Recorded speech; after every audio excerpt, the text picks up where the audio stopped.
I'm Charles Brock, and I'm a Highland Woodworker. Coming up.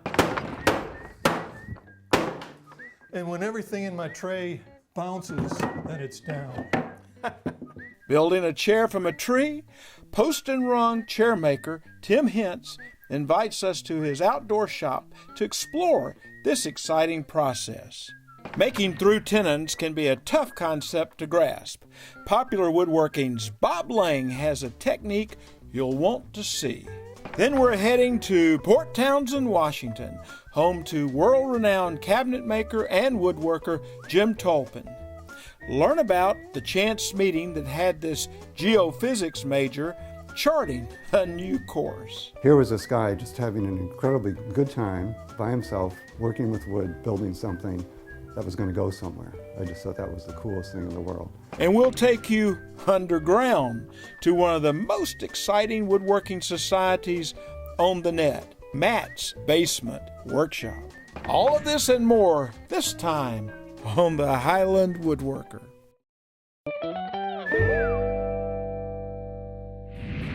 I'm at Highland Woodworking. From tools to schools, this place is a source for everything in woodworking worldwide. Tim Hintz is known for his beautiful post and rung chairs. He invited us out to his Tennessee shop to show us his creative process. John Alexander's book, Make a Chair from a Tree, has inspired woodworkers all over the world. And we're here with Tim Hintz. Good to see you. Hey, Tim, he makes chairs from a tree. That's right. I start with a log and I end up with a beautiful chair. Well, Tim, this is, I guess, your outdoor workshop. Yeah, this is where it starts. I bring a log home on a trailer that I get the log from a log yard, and I generally work with oak. I'll keep splitting it with wedges and a froe till it's about the size I need. A shaving horse is a foot-operated clamp. So what I've got is a wedge here that I can adjust to the size of the piece. I'll put my piece of wood in there and I'll push down and it clamps it. Tim is very efficient at the sawhorse, shaping slats, rungs, and back legs. So I'll put the slat in there and pull on these ropes.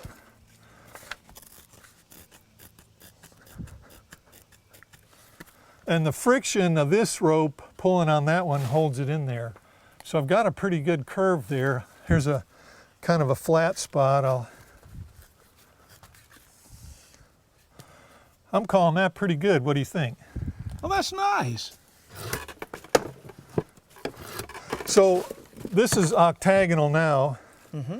That's about as far as I'll go. It's also fresh and wet. It's green. It is wet.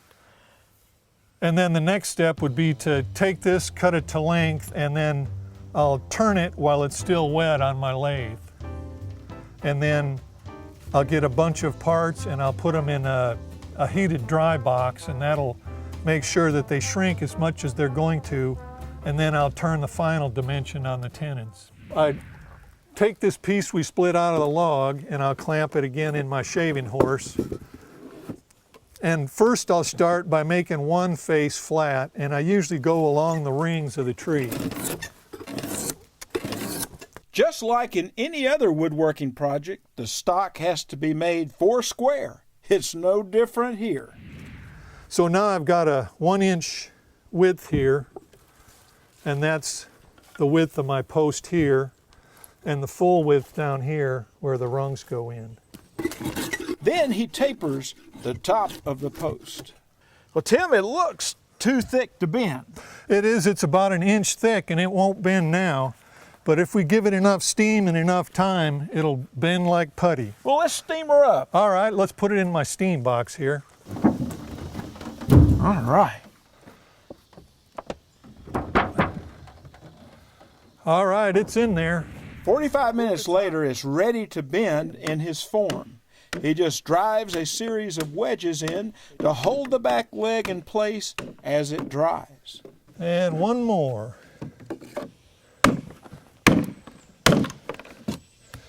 So we are down, we're flat against the form.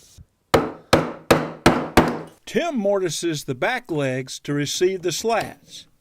Next, he finishes the leg on his indoor shave horse.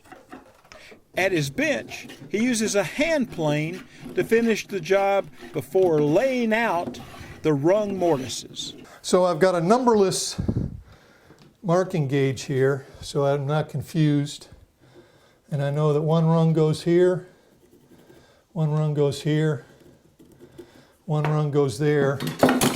I'll make sure that they don't look like dust or hair. I'll put a little cross on there. And now I'll take these to the drill press. And here we go.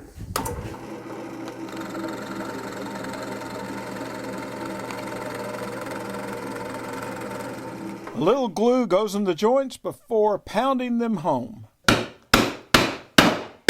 And I can tell by sound when it's all the way in there. And I'll kind of compose this a little bit. I think this one will look best right here. And it's got the line. When that line disappears, I know it's all the way in there, and also by the sound. And number 3.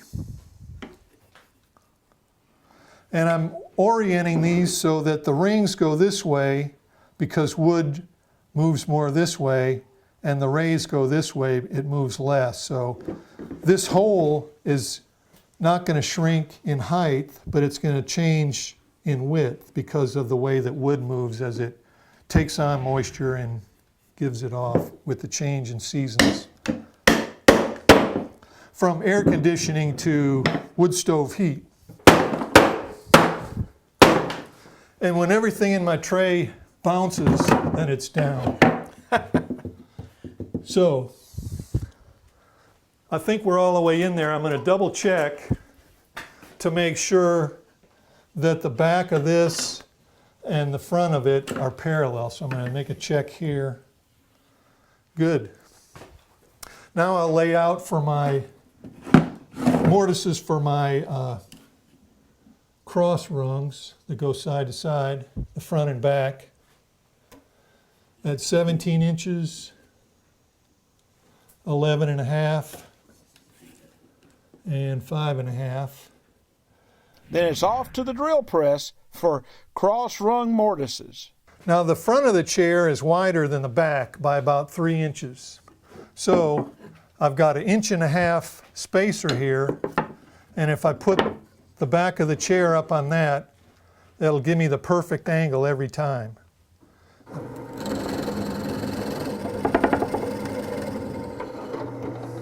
Well, this is the moment. It comes together and it tells you whether it's been good or that other thing. This is it. So we've drilled all our mortises. They've got a little glue in them. I've got my front rungs and my back rungs. Remember we said they're a little longer in the front. So I'm going to start with this one, the frame piece, front top, and I'll drive that all the way into the top front hole. Both sides are assembled, then pounded together and squared up. Now that we've driven it all the way there, I'm lining this up with the door frame, and it looks like this edge is a little further back, so I'm going to tweak it. So now this lines up with the door frame, and all my mortises, I'm looking down there to make sure that they're square to the front of the chair and everything's more or less square. Looks good to me. That's a beautiful job, Tim. So the next thing to do is to start putting the back slats in.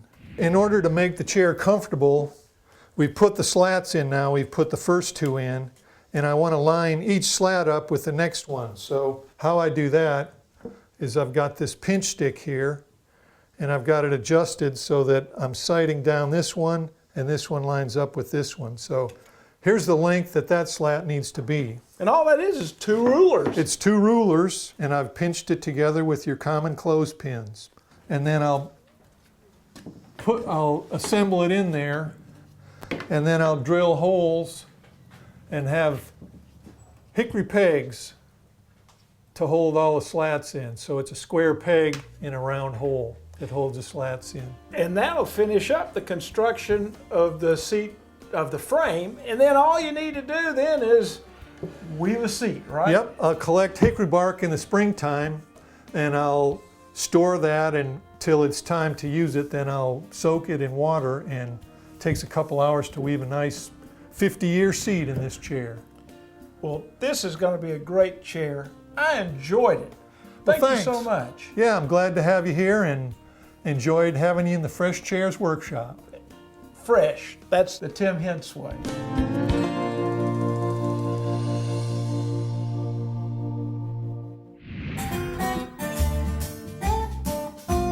Almost 20 years ago, I built my wife a heart pine Welsh cupboard.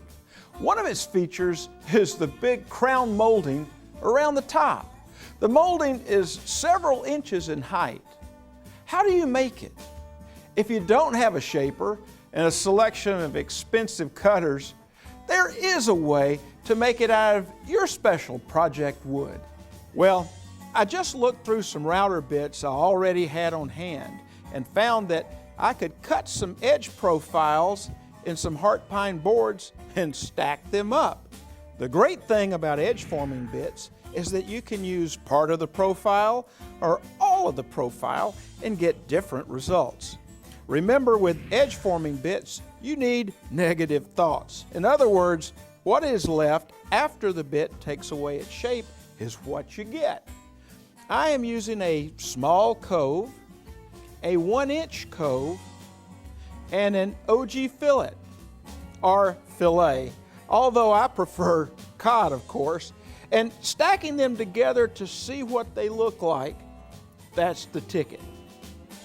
I use Whiteside router bits, made in the USA. I use them because their consistent performance is absolutely the best. Still ahead, a breakthrough in making through-tenons. Popular Woodworking's Bob Lang has a simple trick to make your next project really stick out. Then we'll spend a moment with a master, Jim Tolpin. Hear why he first had to train his mind before he could make a living with his hands. You're watching the Highland Woodworker.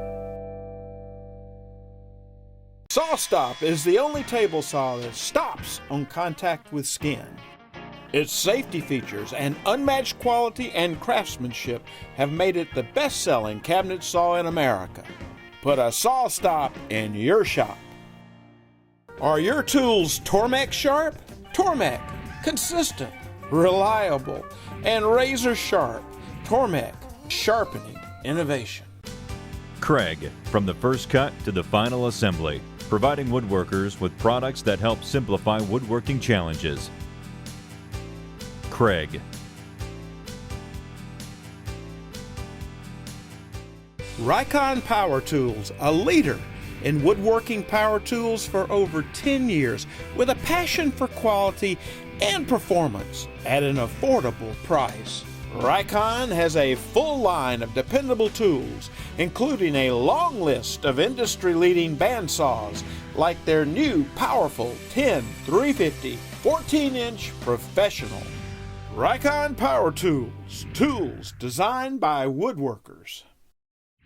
Forrest, manufacturer of the award-winning Woodworker 2, presents the PVW blade, designed specifically for the rip and cross-cutting of plywood and plywood veneers without splintering or chip-outs. Highland Woodworking has been a leader in woodworking education for over 30 years. They offer all kinds of woodworking classes year-round, ranging from how to hand-cut dovetails and mortises, to how to sharpen a plane or a chisel, how to build a cabinet, a chair, or a bookcase, or how to turn a wooden bowl. There are classes on wood finishing, French polishing, and even antique furniture restoration. For a list of upcoming classes that may interest you, go to highlandwoodworking.com. Highland Woodworkers are found all over the world. Email a picture of you and your woodworking project along with your name and where you live to picture@thehighlandwoodworker.com.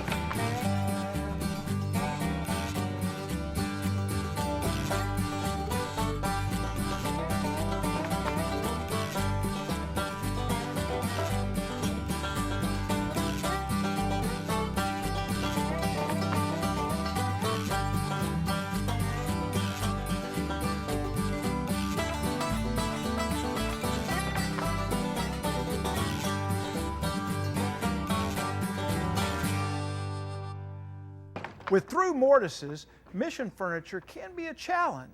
Well, Bob Lang shows us how to lay them out and cut them with a router, this time on Popular Woodworking's tips, tricks, and techniques. Bob, this is a beautiful mission style table. I just love the through mortises and tenons. How do you do that? Well, it's actually harder to figure out than it is to do. Normally, when I build something like this, I make the mortises first and then cut the tenons to fit them. So in this case, a friend of mine, Dale Barnard, had a jig, and I adapted how he did that to make these, and it's actually pretty simple. This is the same table, and I've got all the other joinery put together. That's kind of the first step, is to get the joinery worked out, then get the shapes, then refine the surfaces. So what I figured out was, if I can make my jig around where the tenons are, then I'm halfway home.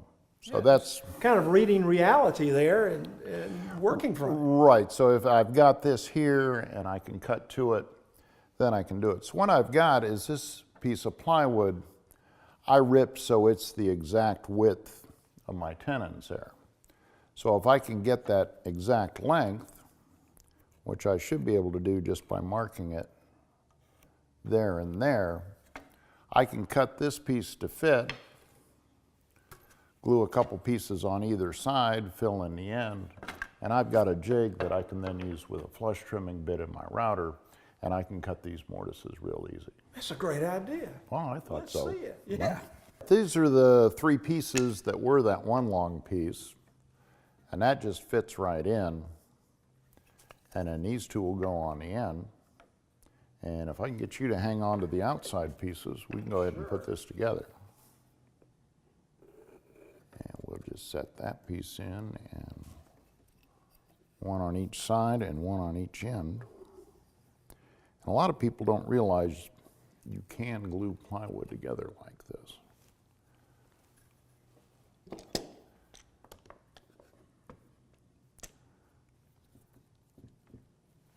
And that gets that in.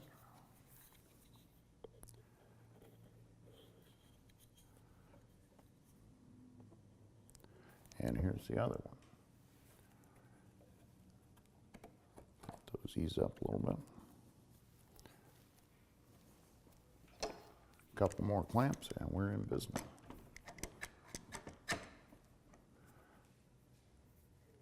Now usually I'll let this dry overnight if I can.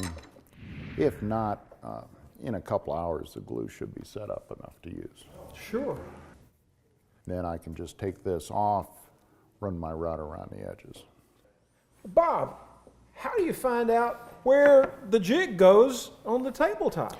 Well, that's the next problem, and we got a solution for that. We'll work from the center out. So on the round blank here, I have two lines that go across the diameter at right angles to each other. So then I just found the center in between the two mortises and the jig, and I've set my compass to that point. So then I can come in and just find the center in here, make my marks on those other center lines. And now when I get the jig on, I've got a center of the mortise marked, and I just line those pencil lines up, and I'm good to go. But first I've got to drill some holes in here over at the drill press so I can get the router in there. All right. Okay, so I've got the holes drilled. I clamp my jig to the tabletop, then flip that over and clamp that to the bench. So the router bit has got a bearing on the bottom, and that's the same diameter as the cutters. So this bit is going to follow the path of the square outline in the jig. So I want to have a good grip on it before I turn the router on. Okay.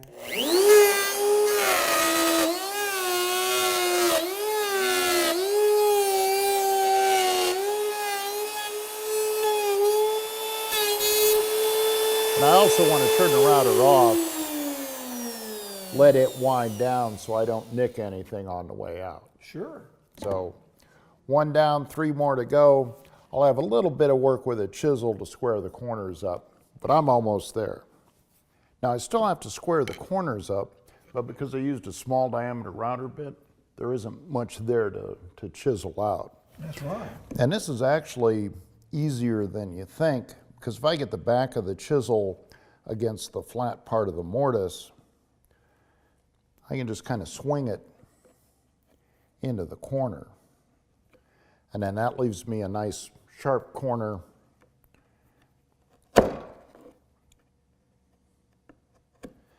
And then I can just drop it down to make the cut.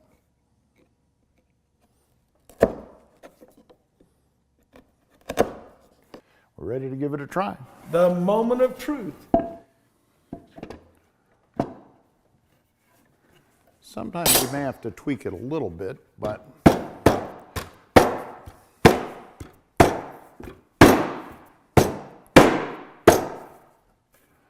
that's how it's supposed to work. And the tenons are through the top. Absolutely, all the way. It's supposed to be. Yeah. Still ahead, travel down Jim Tolpin's thoughtful road to woodworking success. You're watching the Highland Woodworker.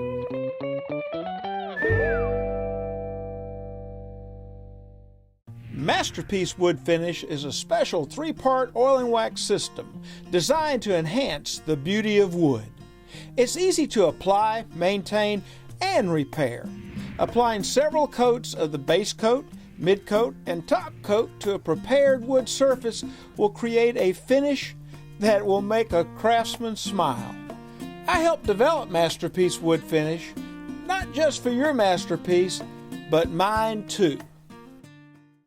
Do you need wood? Then go nowhere but Bell Forest Products. Come stand in awe of our 20,000 square foot showroom that houses over 75 species of exotic wood, the largest in the Midwest. What more could you want? A knowledgeable staff? Well, come in and speak to one of these handsome young men because they know wood. They breathe wood, they eat wood, they live wood, they love wood, they are wood. So plan your adventure to Bell Forest Products, 200 East Hematite Street, downtown Ishpeming, or visit us online at bellforestproducts.com. Because we got wood. Bessie, a leader in clamps since 1936. If you know clamps, you know Bessie. Bessie, simply better. SawStop is the only table saw that stops on contact with skin. Its safety features and unmatched quality and craftsmanship have made it the best-selling cabinet saw in America. Put a SawStop in your shop. Introducing the ultimate flush trim router bit by Whiteside. Get CNC quality cuts from your patterns every time. Whiteside, industrial grade and American made. If you can't make it to Atlanta, then you can always shop us on the web at www.highlandwoodworking.com. Moment with a Master is presented by Masterpiece Wood Finishes, helping you build beautiful furniture. For years, Jim Tolpin was known for his high-end cabinetry.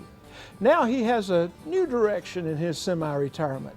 We were invited to his exquisite hand tool workshop in Port Townsend, Washington, where he shared with us his talented hand tool skills and his eye for design.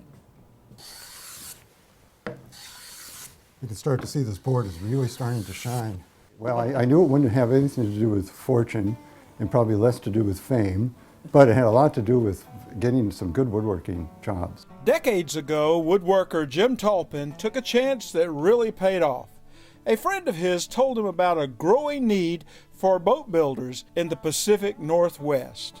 Yes, there was work, and yes, it did pay double of what I could ever earn in New England for doing boat work. And so we moved out here, and I immediately got a job at a local boatyard. The boatyard was located in Port Townsend, Washington, a charming artist community about 40 miles northwest of Seattle. They were assembling these really beautiful cutters. I worked on that, but ended up actually shifting back toward where my real expertise was at that point, which was custom cabinet work. I'd already done quite a bit of that in New England before, and there was even more work and better pay in that realm. So I set up a cabinet shop in Port Townsend and built it. I was probably doing a kitchen set a month at least, kitchen and a couple vanities per month. Jim was doing what he loved. Really wanted to be doing stuff with my hands from my earliest memories, and probably inspired somewhat by my grandfather, who was a cabinet maker, and he was retired when I knew him, but I do have very fond memories of working with him out in the atrium, helping him put together a cabinet, going to the lumberyard with him. And I know that wasn't what I was supposed to do, but I always knew, well, I really liked working with my hands. But you know, in my cultural upbringing, it was all about going to college and becoming a professional. Jim studied geophysics at the University of Massachusetts, but couldn't keep his mind from wandering back to his day working wood with his grandfather, and a chance encounter he had with a boat builder named Bud. He was, you know, a product of the early 1900s, and by the time I knew him, he was not really retired, but he was in his 60s, still building boats, mostly by himself, down on the Piscataqua River. I remember walking in, and there was this huge hull. He was building a 47-foot long schooner by himself, all wood, of course, and working away, and I heard the singing coming from inside the hull. And I realized what he was doing. He was singing the Iliad in Greek to himself for self-entertainment. He looked over and saw me, and the first thing he said to me, "Hey, how are you? You like boats?" And I said, "Yeah." I mean, it's sort of, yeah, I do like boats. What I didn't quite tell him at the time was what I really liked was the fact that here was this guy just having an incredibly good time by himself, working with wood, building something that was going to go somewhere. I just thought that was the coolest thing in the world. And that this was an obviously highly educated person who was working with his hands. That was the trigger for me. I said, oh, it is okay to be highly educated and to just work with your hands. And it sort of gave myself permission to go down this road. But there was another road that was opening up for Jim that would take him from local professional cabinet maker to one of the biggest names in woodworking. The writing was an outgrowth of the custom cabinet business, because what I was doing there was I was trying to find the most efficient process I could in order to compete. And I did figure it out, and I realized what I had done is I just wrote a book on how to build custom cabinets in a small shop, in a garage. And I said, you know, other people would really be interested in reading this. And I got a book about how to make a book proposal to a publisher, and I sent it out to about 30 publishers, and Taunton Press called back almost immediately and said, this is a book that we've kind of been looking for. Basically, I was in the right place at the right time with the right product. Building traditional kitchen cabinets was a hit. Many more books followed. His latest, By Hand and Eye, was co-written by fellow woodworker George Walker. It's an interesting read about building by proportions. I used this really ancient system, pre-industrial system of design to come up with just what the proportions are, why it's the shape it's in, why these are the size they are. And again, none of this was about dimensions. We're not talking about 2 5/16 of an inch. We are talking about what's the ratio of this width to the overall width. That's what it's about. It's a ratio, and it's a whole number. So if you knew one piece, one measurement, that's all you need. then you're in. All you need is one measurement. All I needed to know was the height of this. So I have this one height. In this case, I believe it's about 27 inches, something like that. So that's my only measured parameter. Everything else after that is a ratio. And on this particular piece, it's a 2-to-3 ratio. In other words, what we have here is a square here, and I can go to the board if we need to, plus 1/3 of a square. This is a square, and this is what would have been called a 1 1/3 piece of furniture. So it's a square with another third built on top of it to create the rectangle. So I have a 2-to-3 ratio. Ratios, what about these? How do I know how wide to make these legs? I took this span and I took 1/12 of it. It's 1/12. And how do I know how to make this apron? And of course, on the apron on the front contains a drawer. So what is this? It turns out, and this is hearkening back to the work that was done by thousands of people for thousands of years, creating the ratios that were in the columns, the famous Grecian columns. Well, it turns out that the architrave on a column is, some of them, 1/6 the height of the span. So that's what I used here, just to see if it would look right. Looks right to me. Just as simple as that. So this is 1/6 of the height. That's so fascinating. Yeah. And you've got all that in that book. It's all about that. And you know, it isn't about the prescription. It's not like saying, well, you did this, so now you have to have 1/6 the height for it to look right. It doesn't mean that. It means you can try that as a very simple, right off your dividers, you just space that out. If you don't like 1/6, try 1/7, try a 1/5, or go in between. But you know, it may not look right in between because you've just left whole number ratios behind. In music, when you leave whole number ratios, you start getting dissonance. So this is, 2 to 3 is one of the ratios in music too that performs, I think it's a perfect 6. So this is a way to keep from having visual dissonance in your Yes, piece. and George and I are starting to think really that, it might be that we have as much visual sense of harmony as we do an auditory sense of harmony. And it's, again, so what we're doing in this book is we're sort of teaching this language, this ancient language of the artisans, just the way you might be teaching the ancient language of musicians. And they're very similar in many ways. It's like we can hear when something is dissonant. It turns out we're pretty convinced now that you can see when something is dissonant. And it's almost always because you strayed from whole number ratios. I mean, nature doesn't stroll away from whole number ratios because then molecules don't hold together.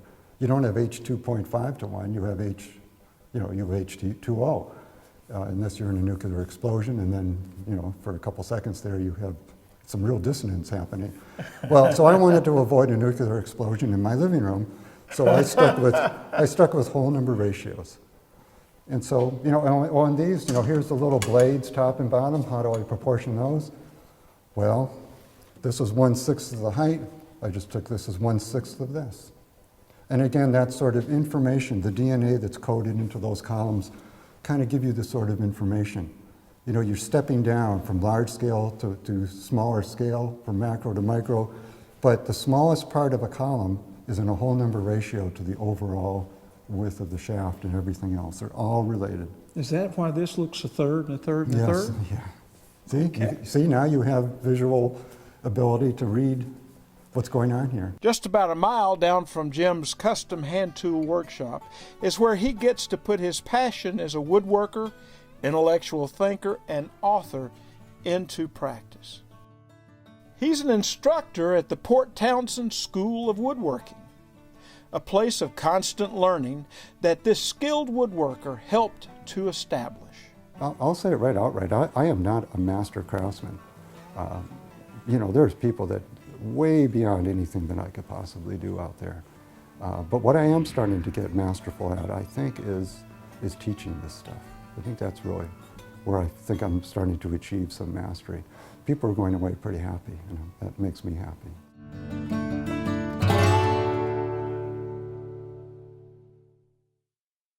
Matt Vanderlist takes an online approach to teach and create a bond with woodworkers. This time on our Woodworkers Community Spotlight, we're shining the light on Matt's Basement Workshop. Matt's Basement Workshop is the first and longest running podcast dedicated to the hobbyist woodworker on the internet. Started in January of 2006 as an audio-only show intended for listening on MP3 players, it eventually expanded into the world of videos as we progressed from simply talking about woodworking and giving advice to listeners to actually showing techniques and eventually even building projects in front of the camera.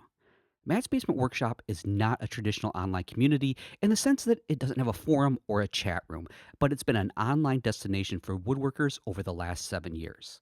And visitors are strongly encouraged to leave comments, questions, and suggestions about the numerous articles and videos posted on the website, and frequently, these have even turned into ongoing discussions on social media sites like Facebook, Twitter, and Google+.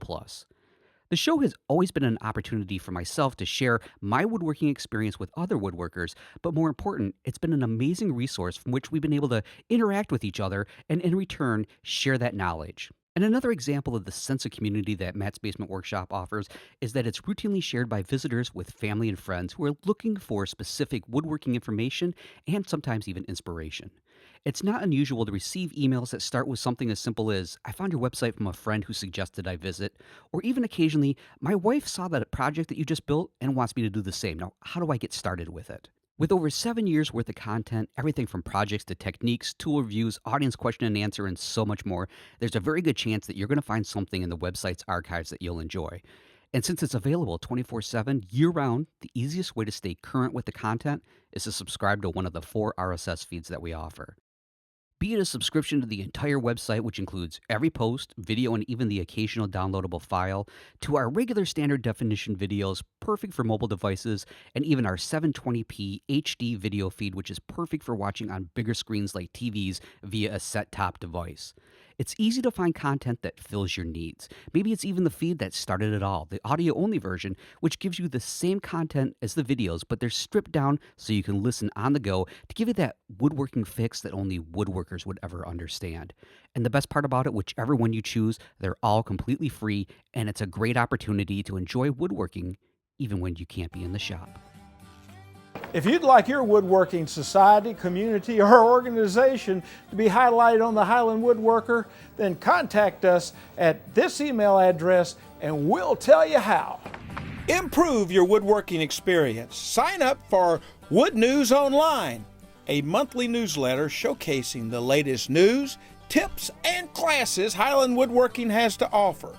By signing up, you'll receive the latest episode of the Highland Woodworker, special store promotions, and Wood News Online delivered straight to your inbox. Sign up today. Well, that does it for this episode of the Highland Woodworker. Don't forget to like us on Facebook and follow us on Twitter. Until next time, I'm Charles Brock, and I'm a Highland Woodworker.